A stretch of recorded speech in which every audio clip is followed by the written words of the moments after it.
Kumukulo na nga po. Pwede na natin ilagay ang talbos. Isip-isip lang ng mauulam. Pakakain lang ng gulay. Kahit anong sahog yan. Pwede. So, ayun. Nahalo ko na nga. Antayin po natin ulit itong kumulo.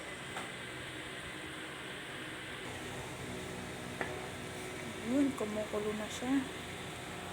Pwede na to. Yun lang.